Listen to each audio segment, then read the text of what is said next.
आपका स्वागत है मेरे YouTube चैनल नर्सिंग वाली सिस्टर में। तो आज हम स्टडी करेंगे रेस्पिरेटरी इम्बैलेंस। तो रेस्पिरेटरी इम्बैलेंस क्या होता है? रेस्पिरेशन मीन्स लंग्स में टू टाइप्स के गैस है वो प्रेजेंट होते हैं, लाइक O2 एंड CO2। तो O2 है वो कितना परसेंट रहता है, लाइक ये प्रेजेंट रहता है 80 to 100 mm ऑफ Hg। और जो CO2 रहता है वो रहता है 35 से 45 mm ऑफ Hg। ओके, ये प्रेजेंट रहता है जो कि प्रेशर को मेंटेन करके रखता है हमारे लंग्स में। एंड इसी से है वो PaCO2 एंड PCO2 जो कि पार्शियल प्रेशर होता है, वो हमारे लंग्स को मेज़र करता है। मीन्स जो प्रेशर होते हैं वो किससे मेज़र करते हैं? PaCO2। O2 को हम लोग PaCO2 means partial pressure of O2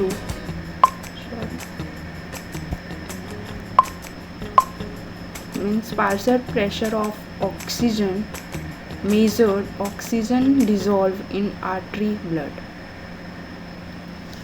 means जो आर्टीरियल ब्लड है वो उसमें कितना ऑक्सीजन है वो डिज़ोल्व्ड है, वो हम देखते हैं PaO2 में। एंड PaCO2 में क्या देखते हैं? जो हमारे आर्टीरियल ब्लड है उसमें कितना O2 है वो प्रेजेंट है, उसको हम देखते हैं। तो जो अभी मैंने बताया था आप लोगों को कि जो PaCO2 है वो कितना प्रेजेंट रहता है हमारे लंग्स में, वो है 80 से 100 mm ऑफ Hg प्रेजेंट रहता है।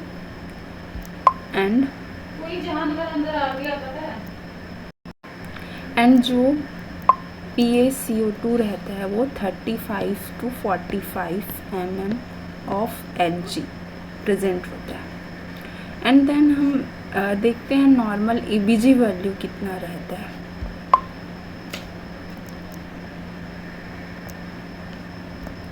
Normal ABG values parameters pH normal pH हमारे ब्लड का नॉर्मल pH होता है, वो होता है 7.35 से 7.45 एंड PaCO2 रहता है 35 से 45 mm of Hg and PaO2 वो 80 से 100 mm of Hg and HCO3 जो कि बाइकार्बोनेट है वो कितना रहता है 22 से 26 और कई बुक्स में 21 से 28 मिली इक्विवेलेंट पर लीटर भी रहता है, ये तो नॉर्मली है।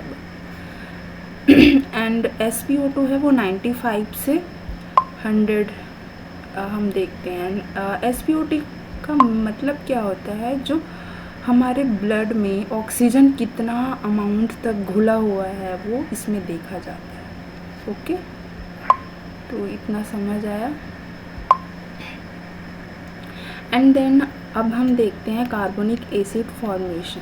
जो कार्बोनिक एसिड का फॉर्मेशन कैसे होता है? कार्बोनिक एसिड का फॉर्मेशन जैसे CO2 हमारे बॉडी में बहुत ज़्यादा अमाउंट में CO2 बन रहा है, वो प्रोड्यूस हो रहा है, तो वो हमारे लंग्स में पहले से H2O मीन्स वाटर वो प्रेजेंट रहता है, तो वो मिल के क्या बनाता है? H2CO3 बनाता है, वो बनाता है फिर H2CO3 कार्बोनिक एसिड, और ये जब रीजनरेट होता है तो H+ एंड HCO3 बनाता है। Okay, then H2O combination with water to form carbonic acid and carbonic acid dissolve into the hydrogen ion and carbonate. जो CO2 है वो कंबाइन वाटर से क्या बनाता है? कार्बोनिक एसिड, और जो कार्बोनिक एसिड है वो डिज़ोल्व होता है तो वो क्या बनाता है? आयन्स, मतलब हाइड्रोजन आयन बनाएगा और बाइकार्बोनेट बनाएगा। तो यहाँ तक से आपको समझ आया ये होता है किस तरीके से कार्बोनिक एसिड बनाएं, एंड जो नॉर्मल ABG वैल्यूज़ है उसके बारे में बात की है। हमने PaO2 और PaCO2 के बारे में भी बात किया। एंड देन हम देखते हैं रेस्पिरेटरी एसिडोसिस, ये कैसा बनता है। रेस्पिरेटरी एसिडोसिस, इसका डेफिनेशन देख लेते हैं। Firstly, respiratory